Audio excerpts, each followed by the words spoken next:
Welcome everyone to the Friday, January 31st NBA Slate preview here on YouTube, presented by Fantasy Cruncher. I'm the Siege, and I'm going to walk you through all 7 games on this DraftKings slate. DraftKings has been doing a good job with the pricing.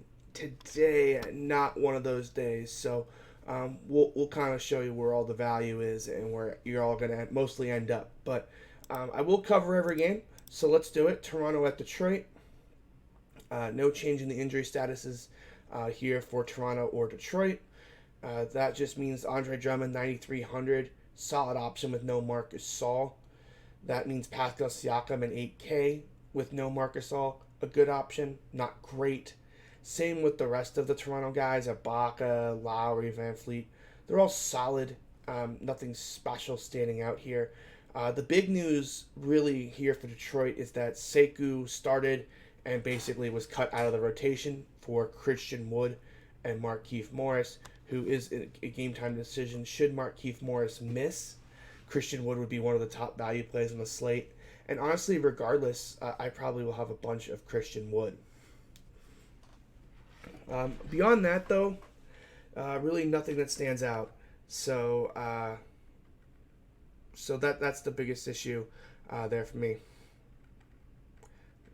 Okay, let's move on to the next game. I wish there was more to talk about here, but there really isn't. Chicago at Brooklyn. The entire Bulls team is still out, basically. Hutchinson, Dunn, Cornette, Satoransky, and Valentine are all expected to play. Let me just double check that real quick. The Bulls just list everyone as probable, and it is just so annoying. Probable,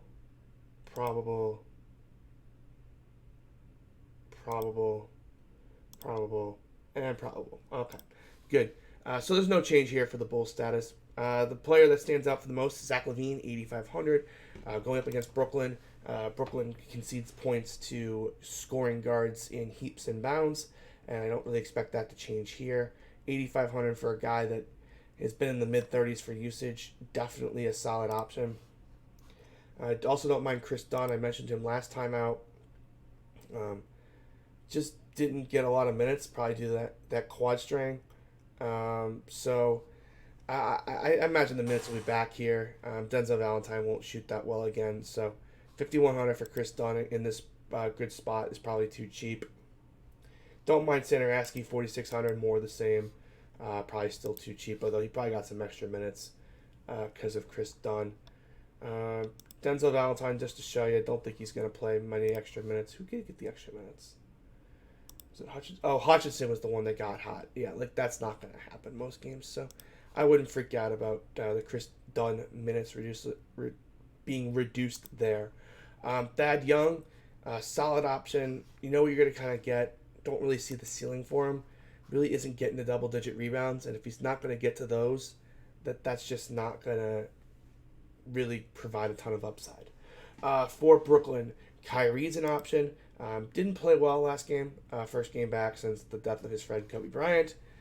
I would expect him to play better here, but I'm not sure I'm going to get there at 9K. Mostly because of just the value that Brooklyn does provide. Jared Allen, 6,100 against that front court is very interesting.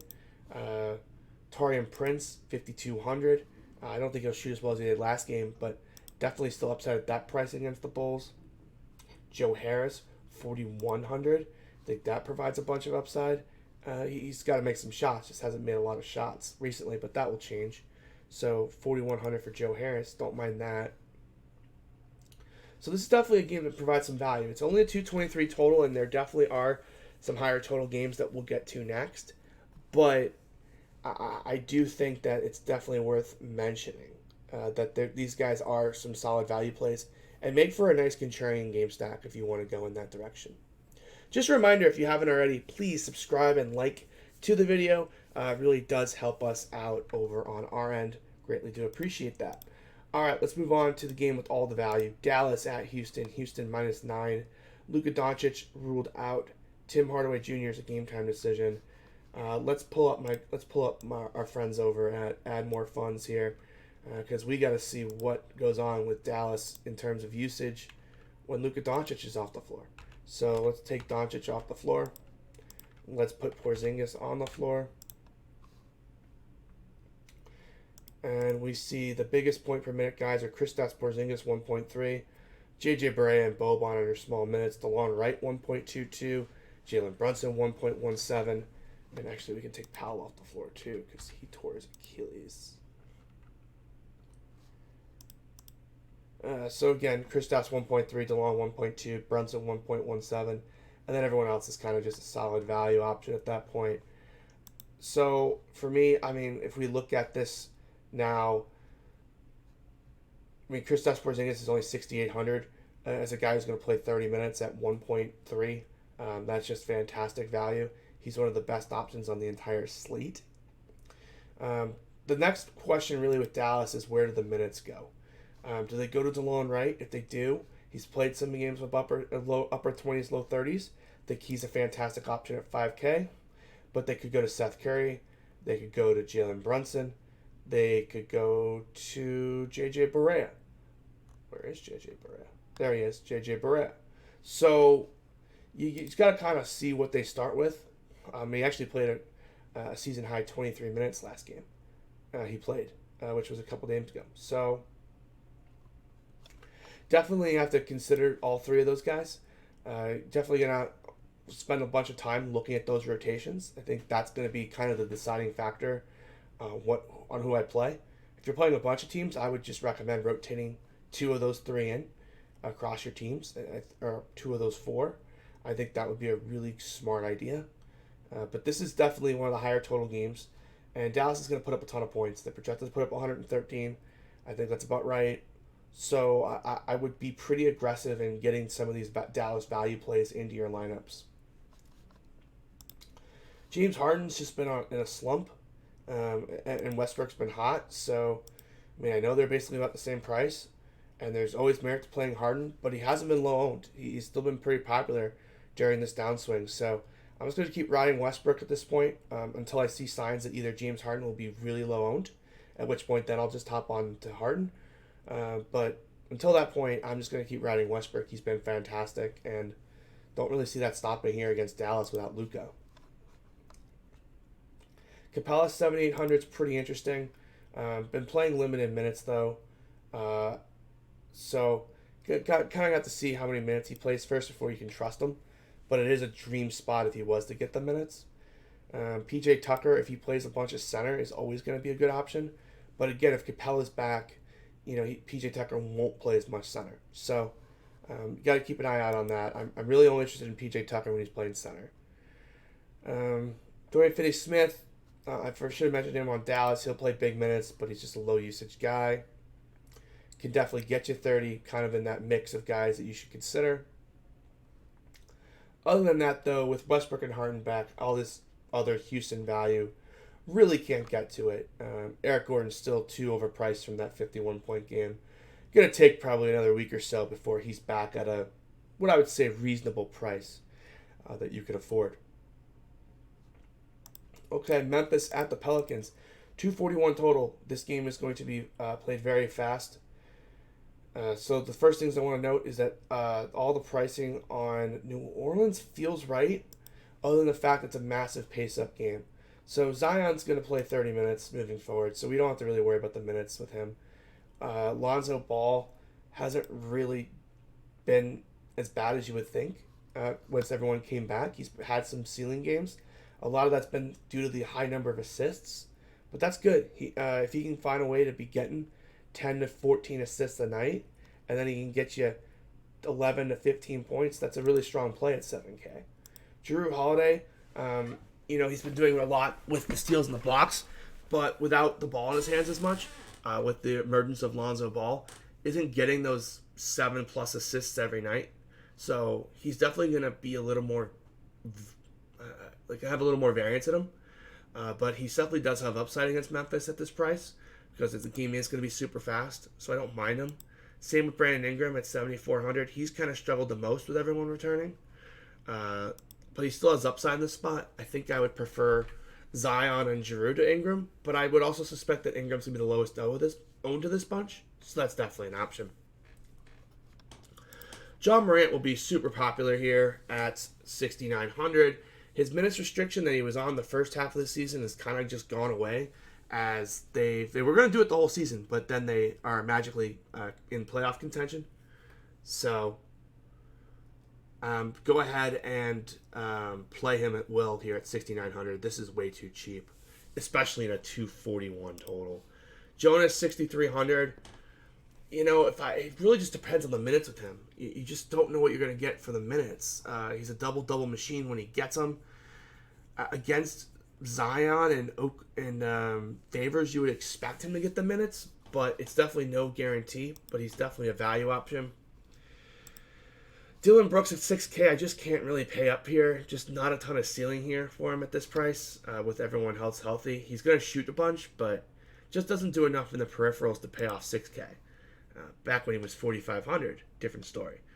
Derek Favors, 5,500. With Zion back, he's kind of turned into more of a Jekyll and Hyde player.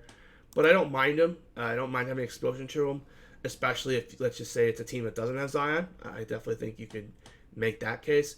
I'm not sure I would create a rule that limited Zion and Derek Favors to a max 1 this early on, but I'm not also going to rule it out. I definitely see that as a viable alternative. In terms of other, JJ Redick, he can go off at any point.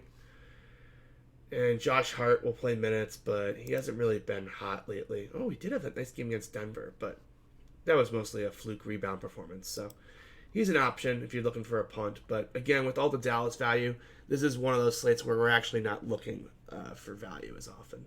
Also, these guys are just all too cheap, too, for this spot. So looks like DraftKings softening up the pricing a little bit. Denver at Milwaukee. Oh, I forgot to cover Memphis. No, I did cover Memphis. Anyone else I need to mention on Memphis? Milton's out, so Jay Crowder's a good option at 4,500. I think I covered everyone else on Memphis I needed to cover, though. Okay, let's move on. Denver at Milwaukee. Giannis is expected to play here, so that kind of takes the entire Milwaukee team out of consideration. They're all priced up as if Giannis wasn't going to play. Denver's on a back-to-back here. Played at home against Utah last night. That is a tough back-to-back. That's a late game. Losing an hour for an earlier tip here. I assume this is this is a late tip in Milwaukee. Well, that's good. It's a late tip in Milwaukee to kind of cover for this back-to-back.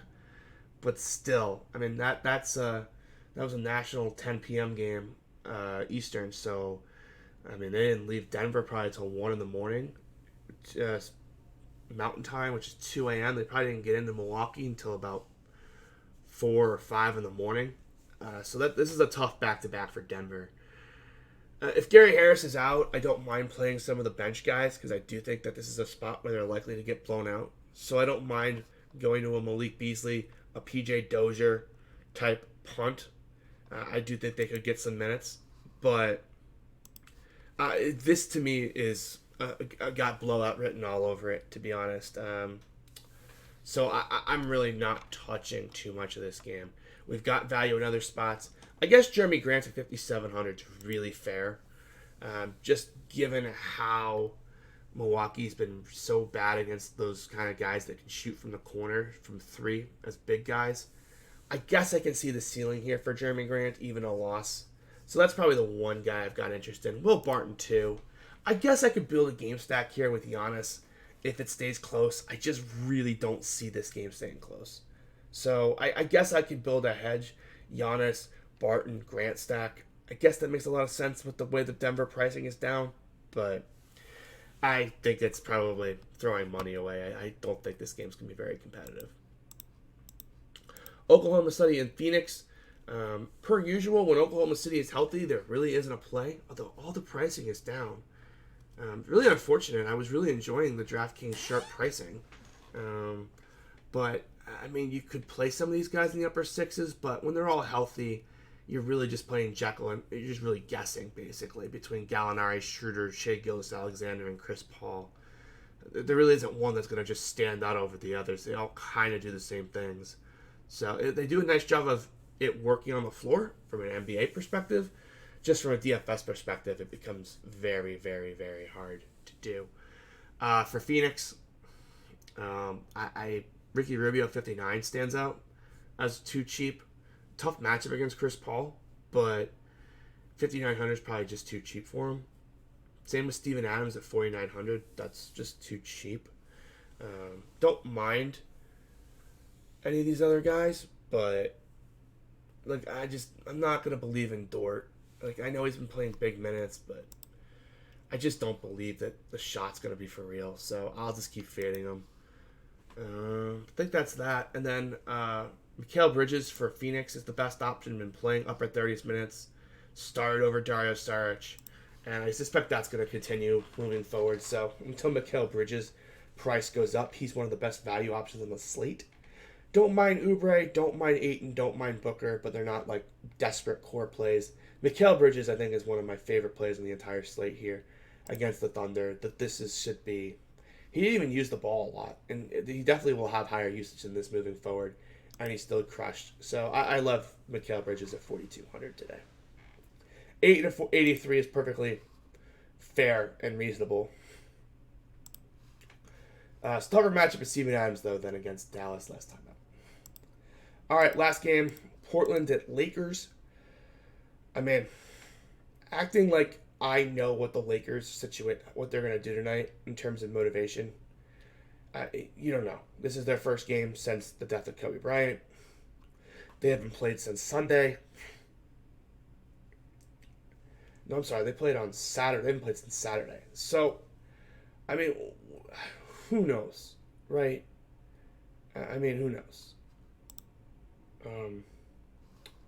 I feel like LeBron's always a strong play, especially against Portland. I believe, Anthony Davis is a strong play, but, you got to see if he plays. He's a game-time decision with that back. Pretty sure he's listed as probable, but you just don't know. This Portland defense is really bad since they've just lost all their health. But I just can't really. I feel like I'm doing a disservice by being like, these are the plays and like these guys are. Who knows what the mental status on any of these Lakers would be? And by the way, it's kind of how it should be. We shouldn't they should be like, this is emotional. So. Like KCP, Danny Green, Rondo look too cheap, but I think if I'm playing this game, I'm really just going to stick to LeBron, Anthony Davis, Damian Lillard, Hassan Whiteside, and kind of just play the studs in this game. I just don't really want to give too many opinions on this because this could go any which ways, and there's nothing in the numbers that's going to kind of tell me what's going to happen tonight, right? This is one of those situations where emotion and the human element here has a bigger factor in this game than probably any game that I've ever talked about in my career. So I like the studs here on paper, but kind of understand if you're playing anyone or fading anyone from this game that the entire world in terms of outcomes is possible here. So just favorite studs, kind of just do a recap. Russell Westbrook, and then probably those Laker Portland guys. I do like a lot of the 8K guys. Drew Holiday, Capella, Siakam, Ayton. So that's an option too. Just kind of fade the top tier and play a bunch of those 8K guys. In terms of the values, Brandon Clark's probably not going to play. Jalen Brunson, and then that Memphis game. The Dallas guys are all under-projected too. They're not popping here, but they will eventually. I do like Seth Curry. I do like DeLon Wright. And then I also like the Memphis guys as well. So your Jonas Valanciunas of the world, etc. So with that, guys, really do appreciate it. Again, please subscribe, like, comment. We really do appreciate all that. We'll be back to daily every day next week. I've been using some of my Twitch content, but feeling better. So we'll be going back to these daily previews every day next week. With that, guys, enjoy your weekend. Enjoy some basketball. Enjoy the Super Bowl. And we'll see you on Monday.